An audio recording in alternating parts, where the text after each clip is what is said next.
Hello my learner, good evening. Welcome to the class. This is Nehu academy and आज की इस video में हम डिस्कस करने जा रहे हैं लॉजिकल रीजनिंग का एक most important topic, that is square of opposition. Net के एग्जाम में हर शिफ्ट में स्क्वायर ऑफ अपोजिशन से क्वेश्चन आता है। जो लास्ट ईयर एग्जाम हुआ था उसमें लॉजिकल रीजनिंग का इस टॉपिक से बहुत सारे क्वेश्चन आए थे।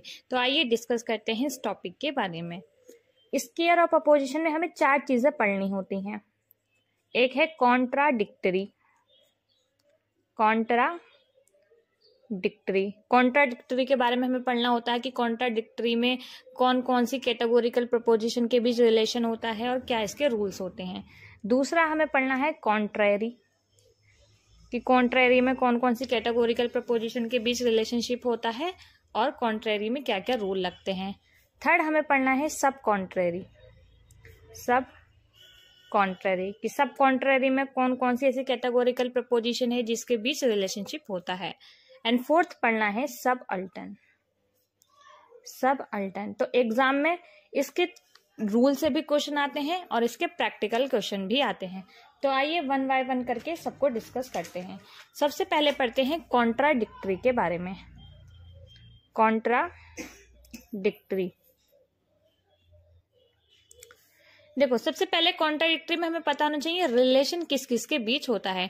तो जो कॉन्ट्राडिक्टरी है उसमें रिलेशन होता है ऑल के बीच और सम नॉट के बीच, क्योंकि एक दूसरे के कॉन्ट्राडिक्टरी हैं, एक दूसरे के अपोजिट हैं।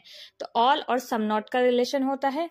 और किसके बीच रिलेशन होता है? नो और सम, इन दोनों के बीच रिलेशन होता है। सो कॉन्ट्राडिक्टरी में ऑल और सम नॉट के बीच रिलेशनशिप होता है और नो और सम के बीच रिलेशन होता है।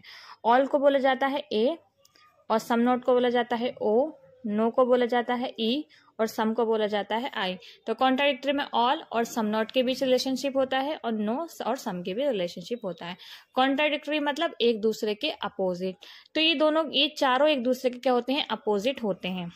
ऑल सम नॉट का अपोजिट होता है, नो सम का अपोजिट होता है। देखो इसका रूल क्या है।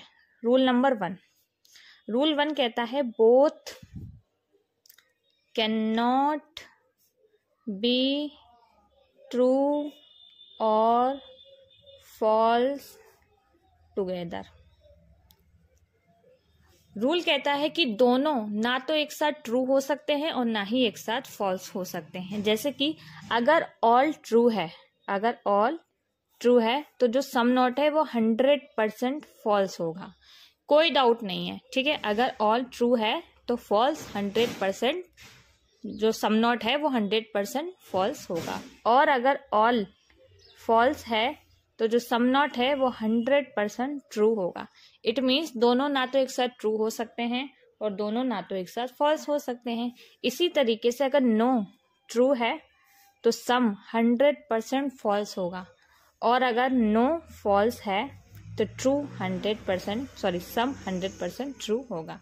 तो ये दोनों एक दूसरे के अपोजिट है। अगर एक ट्रू है तो दूसरा फॉल्स होगा, एक फॉल्स है तो दूसरा ट्रू होगा।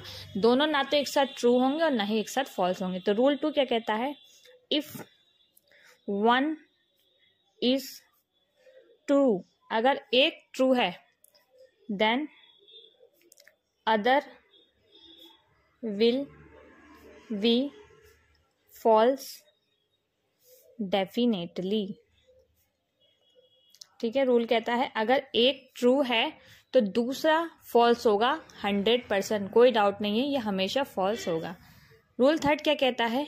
इफ वन इज फॉल्स, अगर एक फॉल्स है other will be true definitely. तो तीनों रूल क्या बोल रहे हैं कि दोनों प्रोपोजिशन यानी कि ऑल और सम नॉट और नो और सम दोनों एक साथ ना तो ट्रू हो सकती हैं और ना ही ये दोनों प्रोपोजिशन एक साथ फॉल्स हो सकती हैं। अगर एक ट्रू है तो दूसरी 100% फॉल्स होगी और अगर एक फॉल्स है तो दूसरी 100% ट्रू होगी। एक रूल और है इसका, वो क्या बोलता है? इफ वन इज अनडिटरमिनेट का मतलब होता है डाउटफुल।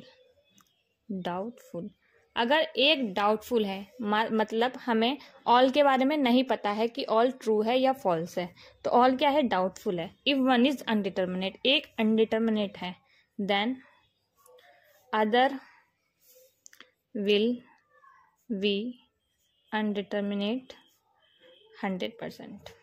ठीक है, अगर एक अनडिटर्मिनेट है, एक डाउटफुल है, यानी कि एक के बारे में हमें पता नहीं है, तो दूसरी भी डाउटफुल होगी। अगर ऑल डाउटफुल है, ऑल के बारे में हमें पता नहीं है कि ऑल ट्रू है या फॉल्स है, तो सम नॉट भी डाउटफुल होगा। इसी तरीके से अगर नो डाउटफुल है, नो के बारे में हमें पता नहीं है कि नो ट्रू है या फॉल्स है, तो नो जो सम है वो भी डाउटफुल होगा। तो ये सारे जो है ये कॉन्ट्राडिक्टरी के रूल हैं, जो ये कहते हैं कि ये दोनों प्रपोजिशन एक दूसरे के बिल्कुल अपोजिट होती हैं। अगर ऑल ट्रू है तो सम नॉट फॉल्स होगा, ऑल फॉल्स है तो सम नॉट ट्रू होगा। अगर नो ट्रू है तो सम फॉल्स होगा, और नो फॉल्स है तो सम ट्रू होगा।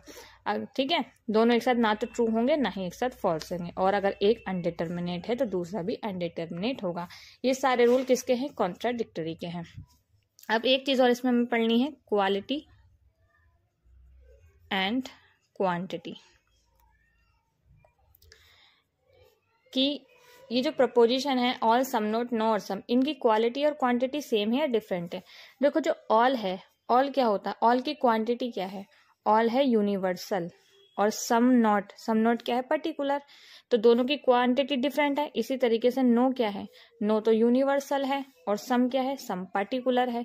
तो क्वांटिटी जो है दोनों की डिफरेंट है, डिफरेंट। अब क्वालिटी देखते हैं। ऑल क्या है, ऑल तो पॉजिटिव है, और सम नॉट नेगेटिव है। नो नेगेटिव है और सम पॉजिटिव है। इट मीन्स क्वालिटी भी डिफरेंट है।